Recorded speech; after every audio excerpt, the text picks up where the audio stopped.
Що ж, відбувся реліз другої частини Дюни від Вільньова і настав час повертатись до коріння, до того, з чого починався мій канал. Одразу хочу заанонсити великий розбір першої частини Дюни та порівняння її з книгою, але це станеться, мабуть, вже після відео про єгипетську міфологію. Я знайшов декілька невеличких тем, про які я ще не говорив, точніше говорив, але не так детально. Хронометраж відео теж набагато менше, як ви бачите, але це не значить, що відео тепер будуть коротшими. Ні, це значить, що будуть як великі відео, так і маленькі відео.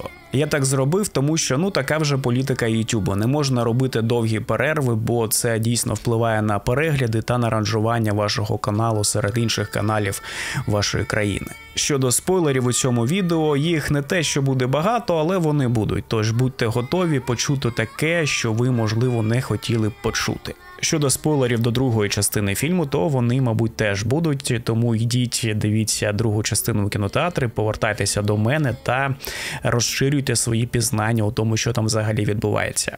Як завжди, хочу подякувати спонсорам мого каналу, імена яких ви зараз бачите на своїх екранах. Ці люди є послідовниками таємного культу брудної стіни, та саме завдяки ним ми маємо ліцензії на цю чудову музику, яка супроводжує всі мої відео, та весь арт, який генерується штучним інтелектом Midjourney. За традицією також окрема подяка нашим військовим, які боронять Україну кожну секунду. Український джихад триває, а ми маємо його підтримувати, незважаючи ні на що. Зробити це можна ось тут, всі кошти йдуть на еваки, дрони та медичну допомогу фронту. Долучайтеся.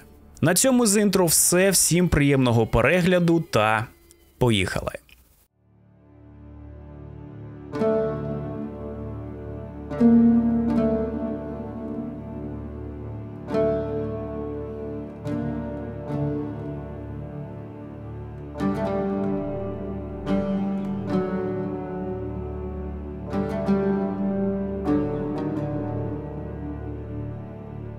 Салуса Секундус є третьою планетою в зоряній системі Гамма-Вейпінг. Ця планета була батьківщиною дому Коріно на ранніх етапах його історії. Пізніше вона стала планетою-в'язницею після міграції королівського двору на райську планету Кейтейн.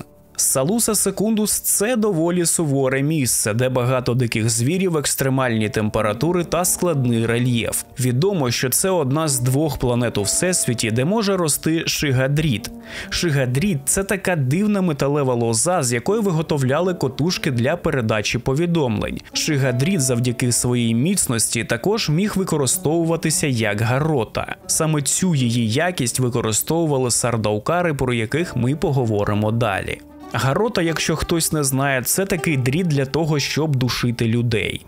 Як у грі Хітман, скажімо. Салуса Секундус також згадується в історії походження фременів, як тимчасовий дім для мандрівних племен дзен-сунітів, з яких потім і вийшли всім відомі фремени. Салуса Секундус є планетою, на якій 9 поколінь предків фременів жили як раби. Це вже потім, через суворість поверхні Салуси Секундус, вона зрештою стала власною планетою-тюрмою дому Коріно. Дому, з якого походить вся династія імператорів, включаючи Шаддама Коріно, якого у другій частині Дюни грає неймовірний Крістофер Уокен, хоча його роль там доволі мізерна.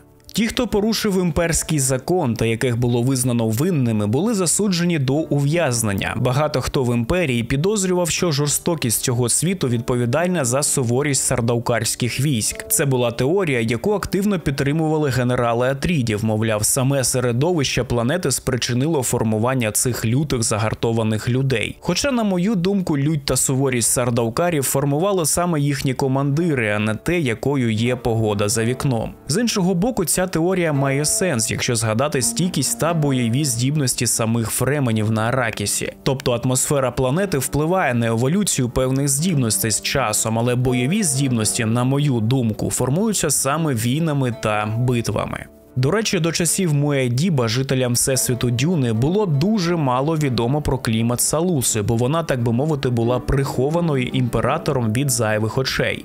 Тож походження сардаукарів та їхня чисельність залишалися таємними. А у першому фільмі Вільньова ментат барона Пітер де Вріс направляється на Салусу Секундус, щоб зустрітися з сардаукарами та обговорити їх участь у нападі на Аракіс. І хоча середовище Салуси Секундус описується як таке, що схоже на Аракіс, сцени у фільмі чомусь відбуваються під дощем, тож перебоїв з водою на Салусі Секундус у фільмі Вільньова не передбачається. У 10193 році після гільдії Пол Атрід відвоював імператорський трон у дому Коріно. Саме це нам показують наприкінці другого фільму. Але перед тим, як посісти трон, Пол пообіцяв Шаддаму IV, що залишить трон на Салусі Секундус та перетворить планету у приємний та прекрасний світ. Цей крок здавався зовнішнім проявом поваги до Шаддама, але насправді його справжня мета була позбавити свергнутого імператора майданчиків для тренування сардаукарів. Після цього Шаддам IV пішов у відставку та правив Салусою Секундус у супроводженні своєї родини.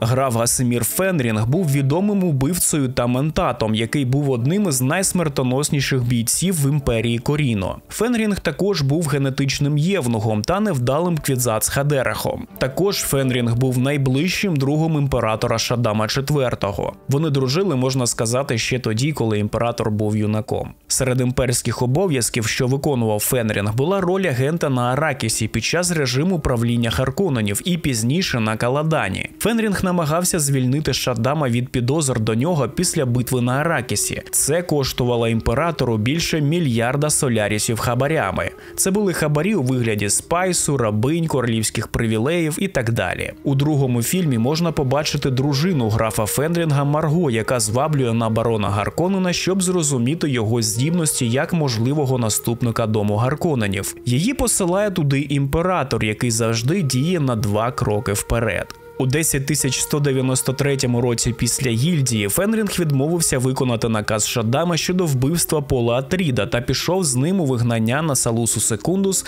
де він і проведе останні 32 роки свого життя. У кіноадаптації «Діти Дюни» 2003 року зображено похорон Шаддама Коріно IV на Салусі Секундус, а також сцени планування заговору проти дому Атрідів. Якщо не дивилися ці адаптації, дуже раджу це зробити, бо вони доволі непогані. Місцями.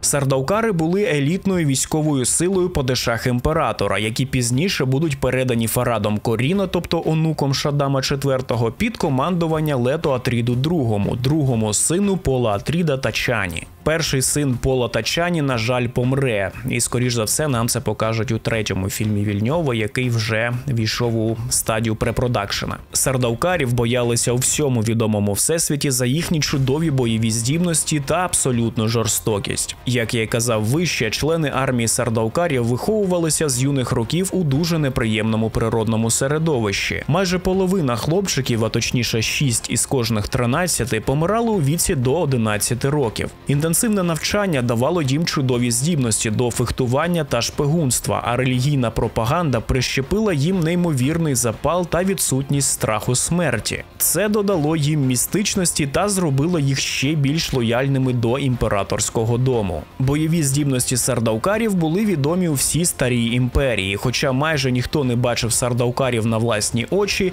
чутки робили свою справу. На піку їхнього панування над відомим всесвітом було зазначено, що їхня майстерність фехтування дорівнювала майстерності мечників Гінази 10-го рівня, а їхні здібності з контролю над емоціями відповідали здібностям адепта Бене Гессерет. Будь-який сардаукар прирівнювався як 1 до 10 стандартних військовозобов'язаних лансрааду. Про лансраад, мечників Гінази і більшість термінів у цьому відео ви можете дізнатись з інших моїх відео. Проте під час повстання фременів на Аракісі сардаукари зазнають нищівної поразки, що відкриє шлях для для піднесення Пола Атріда на престол Золотого Лева та надасть йому титул імператора. І якщо вам здається, що Пол Атрід буде чудовим білим лицарем у сяючих обладунках, який привнесе мир та щастя Всесвіту, то ви дуже помиляєтесь. Він стане тираном та вб'є мільярди людей. Згодом сардаукари стануть маргінальною силою. Вони будуть продовжувати діяти як постійна армія та опікуни щойно поваленого дому Коріно та будуть уникати прямого конфлікту з могутніми силами фременів нової імперії Атрідів. Сардаукарські війська зазвичай носили уніформу та шоломи сірого та чорного кольорів із золотим оздобленням. Деякі з їхніх членів носили довге волосся, що сприймалося тими, хто їх бачив, як ознака пихатості.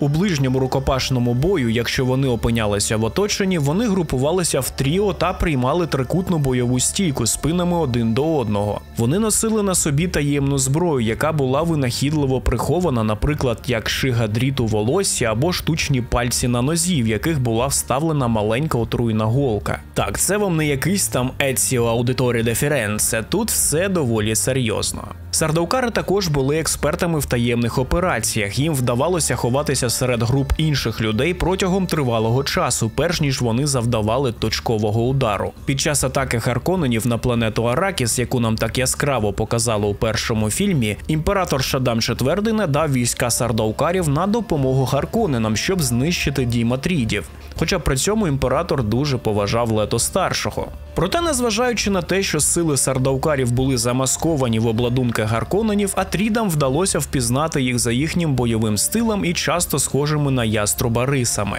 Сардаукари були ключовим елементом у збереженні імперської гегемонії дому Коріно. Під час правління імператора Шадама Коріна IV сардаукари, хоча й залишалися вражаючою силою, але стали жертвами своєї пихатості та переоцінки своїх сил. А ось ця таємнича містика їх воїнської релігії була глибоко підірвана критикою та цинізмом. Ну і нарешті абсолютна поразка сардаукарів перед Полом Атрідом та фременами на равнинах Аракісу ламає міф про потужний бойовий корпус, яким колись були сардаукари. Після падіння дому Коріно як правлячої влади було дозволено тримати лише один імперський стандартний легіон, це приблизно 30 тисяч сардаукарів, на Салусі Секундус. Під час правління бога-імператора один із численних Гола Дункана Айдаго очолив останніх із сардаукарів у спробі повстати проти бога-імператора. Але в них вже ж нічого не вдалося. Поразка на Аракісі, пізніші повстання сардаукарів проти бога-імператора та загальний занепад організації – все це призвело до розпуску корпусу сардаукарів як таких. Їх замінили рибомовки, у венах яких текла частково сардаукарська кров. Але й вони, у свою чергу, потім зникнуть після великого розсіяння. Про все це можна дізнатися у моєму великому відео про батлеріанський джихад та бога-імператора Дюни. Якщо порівнювати сардаукарів з реально існуючими арміями, то вони найбільше схожі на римську преторіанську гвардію та османських яничар, причому більше все ж таки на яничар. Яничари також набиралися таким же чином, як і сардаукари. Обидві сили служили своїй імперії протягом століть. Тільки сардаукари служили понад 10 тисяч років, а яничари всього 463 роки служби. І якщо сардаукари – це фантастична фракція, яка вигадана Френком Гербертом, то яничари – це реально існуюча армія, яка існувала майже півтисячоліття. Що стосується їхнього релігійного запалу, то яничари мали у собі так званий орден Бекташі. Це суфійський орден, який заснував Хаджі Бекташі у 13 столітті. А сардаукари ж мали власний релігійний культ, який мав дуже схожі цілі. Якщо підбити підсумки, то здібності сардаукарів в основному були пов'язані з суворим середовищем та жорстокою дисципліною, яких вони зазнавали на планеті Салуса Секундус. І лише фремени, виховані в культурі фанатичних воїнів у нещадних пустелях Аракіса, були здатні зрівнятися з сардаукарами та навіть перевершити їх. Фремени зазвичай зневажали звичайних солдатів Харконненів, називаючи їх боягузами, але сардаукари, на їхню думку, добре воювали, що викликало певною мірою повагу від пустельних людей. Давайте про цих пустельних людей і поговоримо.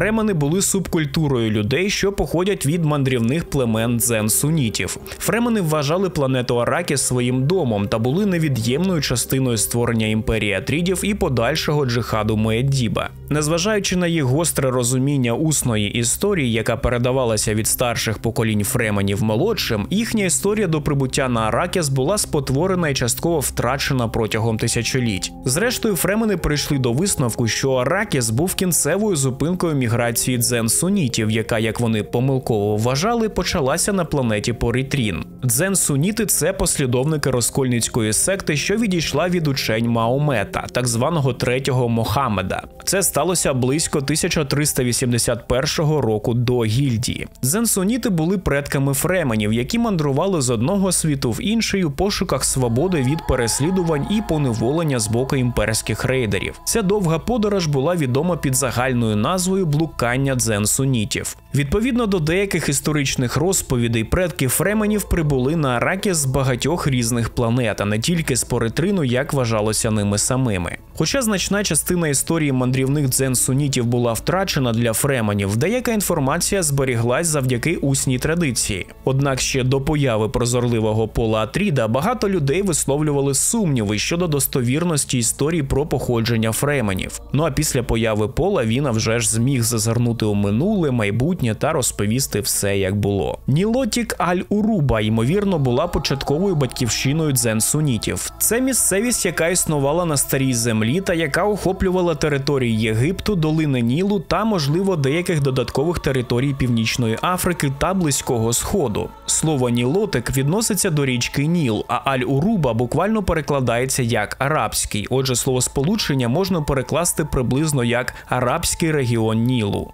Ця історія підтверджується у книзі «Діти Дюни», коли Лето II та Ганіма розмовляють між собою єгипетською мовою. Зрозуміло, що міграція дзен-сунітів є складнішою, ніж свідчить їхня усна традиція. Фактичний маршрут, ймовірно, був різноманітним та непослідовним і часто був унікальним для окремої групи біженців. Єдина достовірність полягає у тому, що мандрівні дзен-суніти виникли на землі, як і всі інші люди. Події першого фільму «Дюни» показують, як у 10191 році після гільдії імператор Шаддан IV наказав дому Атрідів правити планетою Аракіс замість Харконненів. Після прибуття на Аракіс дім Атрідів на чолі з герцогом Лето Атрідом І прагнув подружитися з фременами, бо бачив в них приховану силу. Фремени спочатку не довіряли Атрідам, але через деякий час все ж таки почали розвивати стосунки з герцогом завдяки його неупередженості та щедрості. Так каже нам фільм, а в реальності це була пропаганда, шантаж відсутністю води, залякування та вбивства, про які у фільмі жодного слова не сказано. Взагалі, Лето Атрід І не був такою, що прям гарною людиною. І на початку його асасини вбивали фременів направо і наліво. Але менше з тим, як вам відомо з фільму, герцог відправив свого воєначальника Дункана Айдаха до фременів у якості посла та шпигуна. Завдяки воїнським здібностям Айдаху Атрідам вдалося завоювати довіру фременів, і герцог швидко зрозумів, що ті є могутньою силою, яку можна приєднати до свого дому. Однак, коли Гарконнени та Коріно вторглися на Аракіс, дім Атрідів став ренегатом, та його рештки почали шукати притулка серед фременів. Далі розповідати не буду, щоб не псувати вам враження від другої частини фільму Вільньова, але маю сказати, що за 12 стандартних років фремені захоплять імперіум, незважаючи на те, що їм протистояли наймогутніші армії у відомому всесвіті. І смішно, що у фільмі це не показали як 12 років, а показали, наче це все трапилось там за 2-3 тижні. Взагалі, до другого фільму в мене дуже багато питань. Але менше з тим, поїхали далі.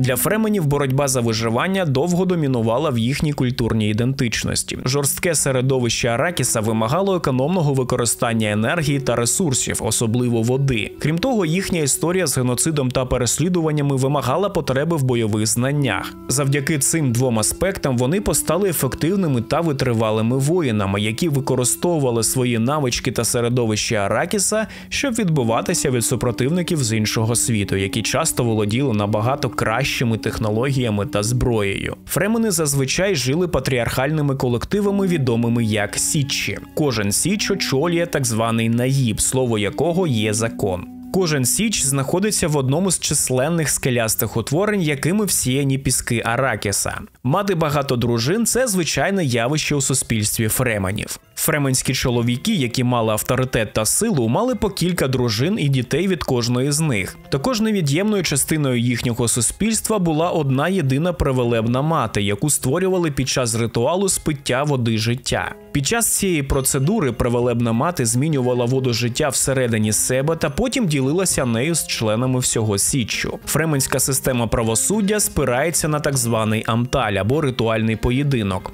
Наїбом племені стає людина, яка вбила попереднього наїба під час амталю. Будь-який фремен може викликати іншого на дуель під будь-яким приводом, пов'язаним з порушенням правил етикету, закону тощо. Переможець бере на себе відповідальність за дружину, дітей та частину майна того, хто програв, і відповідно задовольняє таким чином свої вимоги. До речі, пам'ятаєте, у першому фільмі Пол вбиває Джаміса. Так ось у книзі він наслідує його дружину, яка йому прислужуватиме, а у другому фільмі це взагалі не показали, як і всю історію Джаміса. У книзі Джаміс є доволі важливим персонажем, а не просто лівим чуваком, якого вбиває Пола Трід, щоб довести, що він вміє битися на ножах. Вода була центральною частиною культури фременів. Щоб вберегтися від непотрібної втрати води в пустелі, фремени носили складні системи фільтрації всього тіла, які називаються дистикостами. Ці обладунки мали чудову мобільність та повертали майже всю вологу з тіла та екскрементів носію у вигляді очищеної води. Також були доступні рукавиці, але більшість фременів натомість натирали руки соком криозотового куща, що перешкоджало потовиділенню. І якщо дистикост був у належному робочому стані, власник втрачав всього з наперсток води на день. За традицією фременів, уся вода усіх членів належить племені. Таким чином, коли фремен помирав або був вбитий в бою, замість того, щоб бути похованим чи кремованим, його тіло перетворювали у воду. У випадку амталю вода переможеного йшла до переможця, щоб поповнити його запаси води. Тож вода була і грошима, і священною рідиною, кожну краплю якої цінували на вагу золота. Суспільство фременів побудовано на збиранні, накопиченні та збереженні води, головного багатства на пустельній дюні.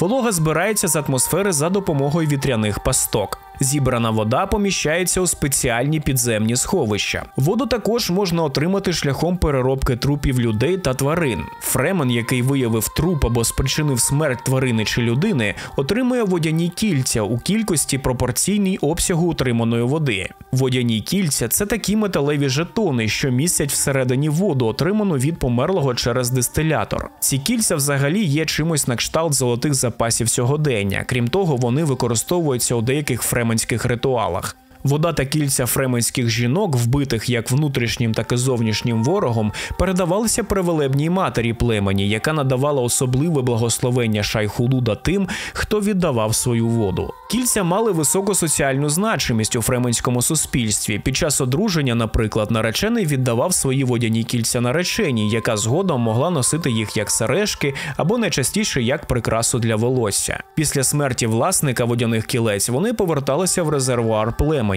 Або якщо їх носила жінка, то вони залишалися з нею до самої смерті, після чого віддавалися привелебній матері. Кожен січ має підземне сховище, у ньому можуть бути мільйони декалітрів води, причому кожна її крапля ретельно фіксується. Існує також легенда, що при накопиченні певного загального обсягу води стане можливою трансформація планети з пустелі у щось більш придатне для життя, що, до речі, згодом і станеться. Більшу частину часу поза січчем фремени проводять у дистикостах у пустелі. Отримана під час походів у пустелю вода зберігається у спеціальних кишенях та будь-якої миті доступна для споживання. У другому фільмі є момент, коли вони за допомогою якихось дуже дивних пристроїв добувають воду з трупів та кажуть, що вода повниться хімікатами. І це є ідіотизмом на фундаментальному рівні, бо фільтри дистикостів фільтрують всі хімікати та мікроби. Це Вільньов вже щось там своє додав. У книзі фремени повністю зібрали воду з усіх трупів тієї битви, що має сенс, інакше усі битви з Харконненами та Сардаукарами містили б отруйну воду та не могли б наповнювати підземні сховища. Коротше, якась повна маячня. Ну і як я й казав, у справному та добре підігнаному дистикості фремен може прожити кілька тижнів у відкритій пустелі. До речі, дистикости називають по-різному. Дистикомби, дистикости, тут же як вам буде зручніше. Традиції, пов'язані з водою, породили безліч додаткових ритуалів. Так, виразом високої поваги є плювок або інша подібна витрата рідини перед іншою людиною. Сльози, своєю чергою, є своєрідною даниною загиблим. Завдяки тому, що вони жили на Аракісі, типові фремени виглядали як жилаві люди з засмаглою шкірою та зморшками. Ці ефекти були менш виражені на тих фременах, які живуть у великих містах, таких як, наприклад, Аракін. Крім того, очі фременів були повністю блакитного кольору через надмірне вживання прянощів. І так, у всіх екранізаціях, у всіх фільмах очі Ібада зображені некоректно. Чому некоректно? Тому що мають білки. Але це обумовлено тим, що якби очі були канонічними, ми не змогли повністю насолодитися акторською грою персонажів фільму, бо очі акторів – це все ж таки дуже-дуже важливо.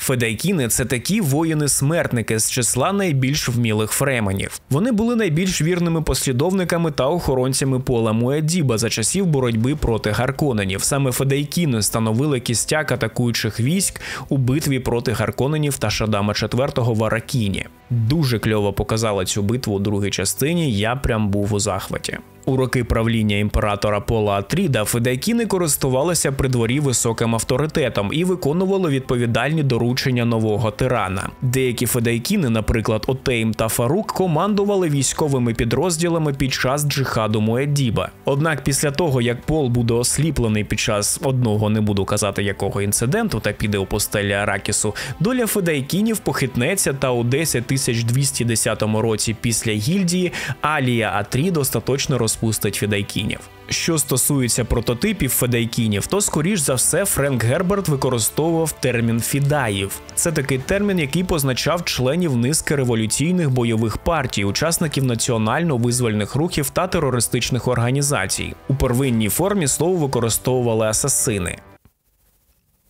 Ти що, асасин? Асасин прийшов.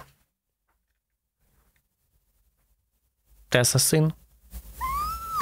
Ну, та воно і зрозуміло. Фідаїнами називали себе групи серед палестинських біженців, вигнаних з історичної батьківщини, які боролися з державою Ізраїль. На основі цих організацій було створено Організацію звільнення Палестини.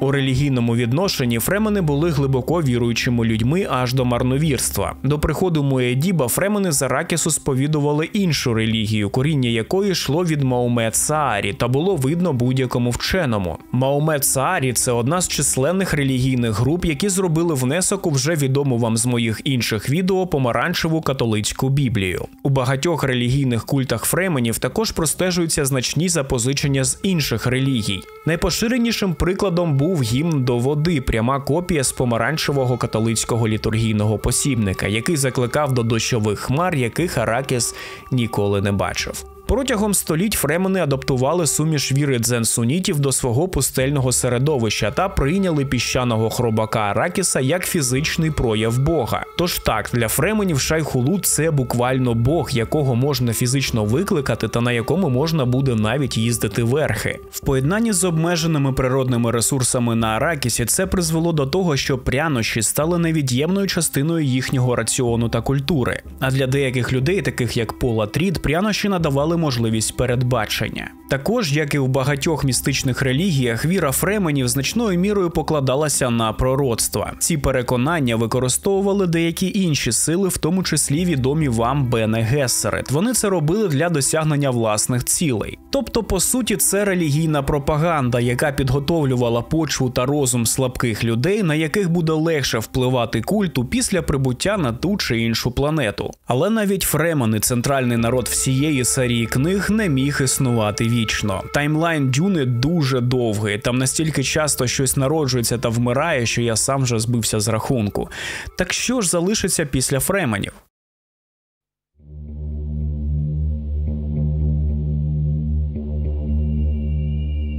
Починаючи з часів бога-імператора, культурний вплив народу пустелі зменшився. Значною мірою це сталося завдяки тераформуванню Аракіса. А після смерті бога-імператора фремени залишилися не більше, ніж музейними експонатами. Їхні давні традиції розтанули та розчинилися у вихорі нових культів та релігій. Після великого розсіяння вже за часів почесних матрон у фременів мало що залишилось від їхнього минулого. Але були деякі особи, такі як, наприклад, Шіана Бру, які продовжували дотримуватися деяких старих поглядів і традицій фременів. Вважається, що більшість, якщо не всі фремени, за винятком Шіани, були вбиті під час атаки почесних матрон на планету Ракіс. Атака, яка фактично знищила планету приблизно через 1500 стандартних років після смерті бога-імператора Лето II. Аракіс – це пізніша назва Аракісу вже після процесу його тераформування. Тож планети Аракіс, або як її звуть фремени Дюна,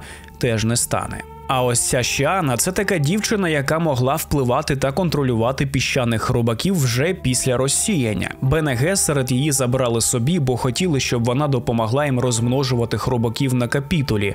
Але це вже зовсім інша історія. І на цьому можна було б закінчити, але в нас є ще Брайан Герберт, який трохи розширює всесвіт фременів та додає деяких деталей, які я вважаю цікавими.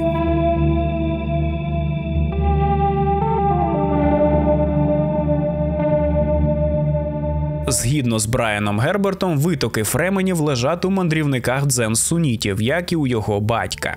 Ці дзен-суніти мандрували з однієї планети на іншу до батлеріанського джихаду, рятуючись від релігійних і культурних переслідувань. Кілька дзен-сунітів оселилися на Аракісі, тікаючи від майбутньої війни, розпочатої титанами. Вони думали, що це той самий Кралізец, остання війна в їхніх писаннях, яку людство приречене було програти. Дзен-суніти в основному заробляли на життя тим, що шукали у пустелі все, що можна було продати торговцям у космопорті. І на той момент хробаків вони взагалі вважали демонами. За кілька десятиліть до того, як знову спалахнула війна між Омніусом та Лігою дворян, жив собі такий чоловік на ім'я Селім. Селіму було заборонено відвідувати його січ за жахливий злочин – крадіжку води, хоча по факту він був невинним. Через цю несправедливість від його племені він почав зневажати спосіб життя дзен-сунітів. Випадково він навчився їздити верхи на піщаному хробаку, не питайте мене як, і на щастя для себе знайшов у глибокій пустелі біологічну дослідницьку станцію Старої імперії, яка забезпечила його водою.